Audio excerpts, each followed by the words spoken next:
Hello guys, कैसे हो आप सब। आई होप कि आप अच्छे होंगे। और आज हम चर्चा करेंगे 29 दिसंबर 2020 टॉप करंट अफेयर के बारे में विस्तार से हम चर्चा करेंगे। तो आज हम जानेंगे दोस्तों इसके बारे में कि BBX 11 क्या है, तो ये चर्चा में क्यों है, इसका महत्व और ये क्या है, तो इसके बारे में हम पूरी तरह जानकारी प्राप्त करेंगे। वीडियो को स्टार्ट करने से पहले यदि आप चैनल पर नए हो तो चैनल को सब्सक्राइब ज़रूर कर दें और वीडियो को लाइक कर दे, कमेंट कर दे, शेयर कर दे। विज्ञान और प्रौद्योगिकी के अंतर्गत हम BBX 11 जीन के बारे में चर्चा करेंगे। तो यह चर्चा में क्यों है, तो जानेंगे हम। हाल ही में Indian institute of science education and research ने BBX 11 जीन को मान्यता दी है, जो फसलों को हरा बनाए रखने में मदद करता है। और प्रमुख बिंदु हम इसके बारे में जानेंगे। BBX 11 जीन के विषय में शोधकर्ताओं ने ऐसे तंत्र की खोज की जहां सम्मुख स्थिति में दो प्रोटीन BBX 11 जीन की अनुकूलतम सीमा को बनाए रखने के लिए इसे विनियमित करते हैं। और BBX 11 जीन पौधों द्वारा संश्लेषित प्रोटोक्लोरोफिलाइट की मात्रा को विनियमित करने में महत्वपूर्ण भूमिका निभाता है। प्रोटोक्लोरोफिलाइट क्लोरोफिल के संश्लेषण में एक मध्यवर्ती का काम करता है। और साथ ही हम जानेंगे पौधों में इस जीन की मात्रा कम होने से सूर्य का प्रकाश आसानी से हरे रंग में परिवर्तित नहीं हो पाता। और प्रोटोक्लोरोफिल की मात्रा अधिक होने पर पौधों में प्रकाश विरंजन की घटना देखने को मिलती है। और प्रकाश विरंजन की घटना एक वर्णक पिगमेंट के कारण होने वाली एक रंग की हानि है। प्रोटोक्लोरोफिलाइट संश्लेषित की मात्रा को क्लोरोफिल में बदलने के लिए उपलब्ध विभिन्न एंजाइमों का अनुपातित होना आवश्यक है। और जानेंगे इसके बारे में। तो पौधों द्वारा संश्लेषित प्रोटोक्लोरोफाइड की मात्रा को विनियमित किया जाना बहुत जरूरी है। अब जानेंगे हम मित्रों क्लोरोफिल के बारे में। तो क्लोरोफिल के बारे में हम जानेंगे। क्लोरोफिल पौधों, शैवालों और साइनोबैक्टीरिया में उपस्थित एक हरा वर्णक है। यह सूर्य के प्रकाश को अवशोषित करता है तथा इसका उपयोग प्रकाश संश्लेषण CO2 व जल की सहायता से कार्बोहाइड्रेट को संश्लेषित करने में करता है। पौधों में क्लोरोफिल का संश्लेषण एक लंबी और कई चरणों वाली प्रक्रिया होती है।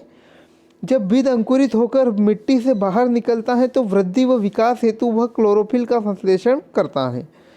अंधेरे में क्लोरोफिल के त्वरित संश्लेषण को सरल बनाने के लिए क्लोरोफिल पर दबाव डालने के लिए जीन से, जिसे प्रोटोक्लोरोफिलाइट नाम से जाना जाता है, और नीले प्रकाश में यह लाल दिखाई देता है।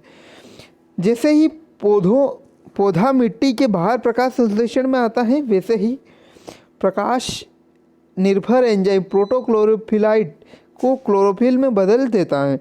निहितार्थ में हम देखें तो भारत जैसे उष्णकटिबंधीय देशों में कृषि क्षेत्रों के लिए यह खोज अत्यंत महत्वपूर्ण है, क्योंकि इसके परिणाम स्वरूप प्रायः बदलते मौसम परिस्थितियों में पौधों की प्रकृति के अनुकूलन के वर्तमान परिणामों की सहायता मिल सकती है। भारत के कई राष्ट्रों जैसे विशेषकर महाराष्ट्र में तेजी से बदलती मौसम परिस्थितियों के कारण फसलों को काफ़ी नुकसान होता है। यह नुकसान कई बार किसान समुदाय के लिए गंभीर संकट भी पैदा करता है। फसल के नष्ट होने के प्रमुख कारण को हम जानेंगे। इन कारणों में गंभीर रूप से सूखा, अधिक तापमान और तेज प्रकाश का होना शामिल है। मिट्टी से बाहर निकलने वाले नए अंकुर प्रकाश के उच्च विकिरण के प्रति बेहद संवेदनशील होते हैं। यह अध्ययन ऐसी तनावपूर्ण परिस्थितियों में पौधों की वृद्धि में सहायक होता है। अब दोस्तों हम चर्चा करेंगे प्रकाश संश्लेषण। तो जानेंगे प्रकाश संश्लेषण क्या है। प्रकाश संश्लेषण यानी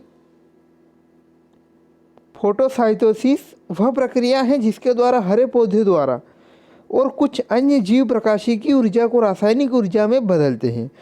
हरे पौधे प्रकाश संश्लेषण के दौरान प्रकाश ऊर्जा को अवशोषित करते हैं। इस ऊर्जा की सहायता से वे जल, कार्बन डाइऑक्साइड और कई खनिजों को ऑक्सीजन व ऊर्जा से समृद्ध कार्बनिक यौगिकों में परिवर्तित करते हैं।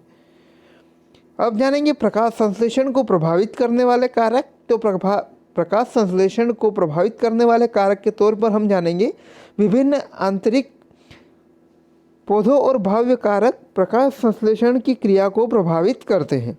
आंतरिक कारकों में हम देखेंगे, आंतरिक कारकों में पत्तियों की संख्या, आकार, आयु, अभिविन्यास, पर्णमध्यक कोशिकाएं और आंतरिक भाग में CO2 का सहकेंद्रण व क्लोरोफिल की मात्रा आदि प्रमुख हैं। जबकि बाह्य कारकों में प्रमुखतः सूर्य के प्रकाश की उपलब्धता, तापमान, CO2 का सहकेंद्रण और जल शामिल है। उदाहरण के लिए एक हरा पत्ता इष्टतम ताप और CO2 की उपस्थिति के बावजूद तापमान के बहुत कम होने पर प्रकाश संश्लेषण की क्रिया नहीं कर सकता। इसके महत्व को हम जानेंगे। पृथ्वी पर जीवन को बनाए रखने के लिए प्रकाश संश्लेषण के महत्व को नज़रअंदाज नहीं किया जा सकता। प्रकाश संश्लेषण की क्रिया बंद हो जाने से पृथ्वी पर भोजन या अन्य कार्बनिक पदार्थों की उपलब्धता बहुत जल्द खत्म हो जाती है। अधिकांश जीव विलुप्त हो जाएंगे तथा समय के साथ पृथ्वी के वातावरण में से गैसीय जीवन लगभग समाप्त हो जाएगा।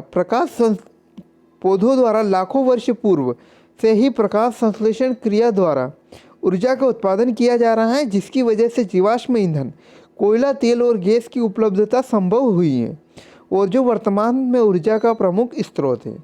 तो आई होप कि आपको वीडियो अच्छी तरह समझ में आया होगा और मैं उम्मीद करता हूँ कि आपने चैनल को सब्सक्राइब ज़रूर किया होगा।